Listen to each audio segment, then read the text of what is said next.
सुरुचि का मतलब मनमानी और सुनीति का मतलब बुद्धिमानी। हम लोग किसको ज्यादा प्रेम करते हैं? सुरुचि को ज्यादा प्रेम करते हैं, नीति को प्रेम नहीं करते। नीति तो कहती है 4 बजे जाग जाओ, ब्रह्म वेला में उठ के भजन में लग जाओ, और रुचि कह रही है कि अरे बढ़िया ठंडी ठंडी हवा चल रही है, अब अभी तो आंख लगी है, थोड़ा और पड़े हैं। तो नीति की बात कम मानते हैं, रुचि की बात हमें ज्यादा अच्छी लगती है। नीति का बेटा ध्रुव है, ध्रुव का मतलब होता है अविनाशी, और रुचि का बेटा है उत्तम। उत्तम का मतलब होता है जो उस समय तो अच्छा लगे लेकिन बाद में बड़ा दुखदाई हो, वो है उत्तम। उद्धनतम, ईश्वर के प्रति अंधकार, उत्तम। तो रोते हुए बालक ध्रुव जी महाराज जो है अपनी माँ के पास पहुंचे और माँ ने दुलार करते हुए कहा, बेटा कोई बात नहीं, वो भी तेरी माँ है, जैसे मैं माँ हूं ऐसे वो भी माँ है, डांट दिया कोई बात नहीं। पर माँ वो मुझे कह रही थी कि तू अभागिन का बेटा है। अरे मैं अभागिन ही तो हूं, देख महलों से बाहर रहती हूं, महाराज मुझे अपने साथ नहीं रखते। सत्यम सुरुचा विहितिम भवान वे यदि दुर्भगाया उदरे कहिता स्तन्येन उदस्य विलज्जया वारेति वावोरुमिवस्पतर्मा। बेटा वो जो कुछ कह रही है ठीक ही कह रही है, पर माँ उसने कहा जाओ भगवान का भजन करो। अरे बेटा ये तो वो बात बतला दी जो मैं भी तुझसे नहीं कह पाई, बहुत बढ़िया बात कही है। बेटा मानव जीवन का यही सार है कि भजन करो, तो तू तो पिता की गोद की बात कर रहा है, भगवान का भजन करेगा तो तू तो परम पिता की गोद में बैठ जाएगा, भगवान तुझे दुलार करेंगे, जा उनका भजन कर। देखो सुनीति ये नहीं कह रही कि तेरी विमाता ने गलत तुझे डांटा है कि तेरे साथ दुर्व्यवहार किया है, वो कह रही नहीं बहुत अच्छा किया उसने। क्योंकि आज मैं कहूंगी कि उसने गलत किया है तो इसके मन में उसके प्रति दुराग्रह, दुर्भावना बैठ जाएगी, द्वेष पैदा हो जाएगा, जो भक्ति में भजन में बाधा बनेगा। ध्रुव जी ने कहा, अच्छा ये बताओ माँ भगवान कहाँ रहते हैं?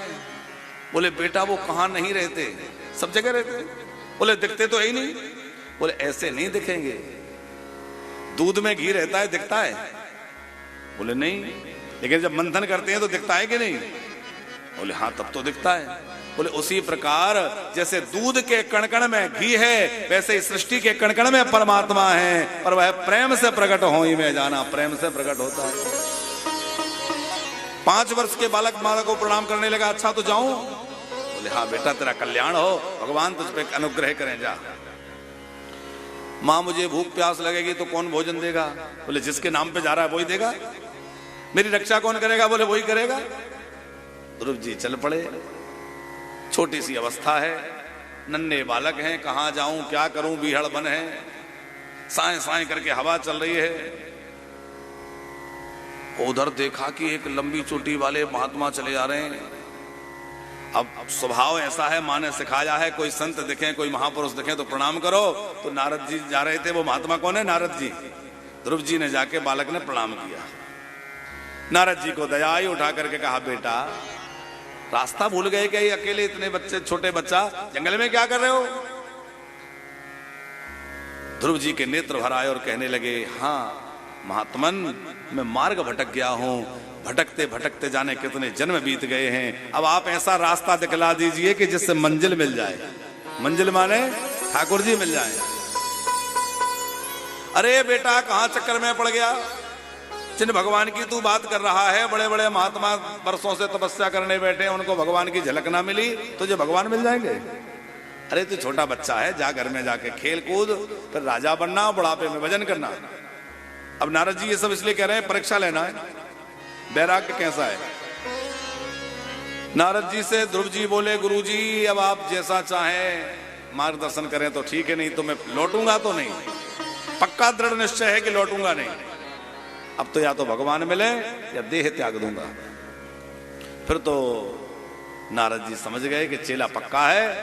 बहुत सुंदर उपदेश दिया है बेटा, धर्म अर्थ काम मोक्ष कुछ भी चाहिए, भगवान का नाम लीजिए, इधर उधर मत भटकिए। धर्मार्थ काम मोक्षाख्यम ययक्षेक्ष आत्मना एकमेव हरिस्तत्र कारणम पादसेवनम। समझने की बड़ी सुंदर बात है। किसी को धर्म चाहिए, अर्थ चाहिए, काम चाहिए अथवा मोक्ष चाहिए, कहां से प्राप्त होगा? एकमेव हरिस्तत्र, एकमात्र श्री हरि का आश्रय ले लो, सब मिल जाएगा। हम लोग छोटी छोटी अपनी इच्छाएं कामनाएं लेके दर बदर भटकते हैं, कभी यहां कभी वहां कभी वहां। हमारी आस्था एक जगह टिकी रहे, हमारा विश्वास किसी एक में हो। जैसे एक सती नारी अपने पति में पूरी निष्ठा रखती है, वैसे ही एक सच्चा भक्त अपने भगवान में पूरा विश्वास निष्ठा रखता है। वो उनको छोड़ के तो उधर भटकता नहीं है। हमारी बुद्धि सती बुद्धि हो, व्यभिचारिणी बुद्धि ना हो, कभी यहां कभी वहां ना भटके। नारद जी कह रहे हैं, बेटा तत्रादगच्छ भद्रम ते यमुनायास तटम शुचि पुण्यम मधुवनम यत्र सानिध्यम नित्यदा। मधुबन चला जा, मथुरापुरी में जाकर के यमुना जी का आचमन करना और वहीं भजन करना, क्योंकि नित्य निवास श्री हरि का वहां है। मुक्ता जी, इसका मतलब सीधा सा है कि ऐसा नहीं कि बांके बिहारी अब ठाकुर जी प्रकट भये तब से वृंदावन में भगवान कृष्ण हो गए, द्वापर से नहीं। ये सतयुग के भक्त हैं ध्रुव जी। उस सतयुग में नारद जी कह रहे हैं सानिध्यम नित्यदा हरि, ब्रज मंडल में तो नित्य निरंतर भगवान का निवास है। चारों युगों में हर समय भगवान का निवास स्थल है। ये केवल द्वापर से हो गया ऐसा नहीं है। ध्यान की विधि बतलाई, मंत्र दान कर दिया। मंत्र लेकर ध्रुव जी पधारे, यमुना जी ने आचमन किया और गुरु जी के द्वारा दिया हुआ मंत्र जपने लगे। पहले नियम बनाया, 3 दिन में एक बार उठते हैं, थोड़ा कुछ फल प्रसाद ले लेते हैं, फिर भजन करते हैं। 1 महीने बाद तो अब 6 दिन में उठने लगे, सूखे पत्ते खा लेते हैं, फल भी छोड़ दिए। तीसरा महीना लग गया है तो केवल तीसरे महीने में तो इन्होंने इतना नियम बढ़ा दिया कि 9 दिन में एक बार उठ के केवल जल पीते हैं, सब छोड़ दिया। चौथा महीना लगा तो जल का भी त्याग कर दिया, केवल वायु के आधार पर 12 दिन में श्वास लेते हैं, प्राणायाम चढ़ा लिया। और 5वें महीने तो महाराज श्वास भी रोक दी।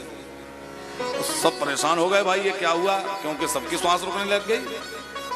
उसके बाद भगवान मधुबन में पधारे हैं, ध्रुव जी को दर्शन दिया, ध्रुव जी के कपोल से अपना शंख स्पर्श कराया है। चतुर्भुज भगवान नारायण ने खूब कृपा की, ध्रुव जी ने भगवान की दिव्य स्तुति गाई है।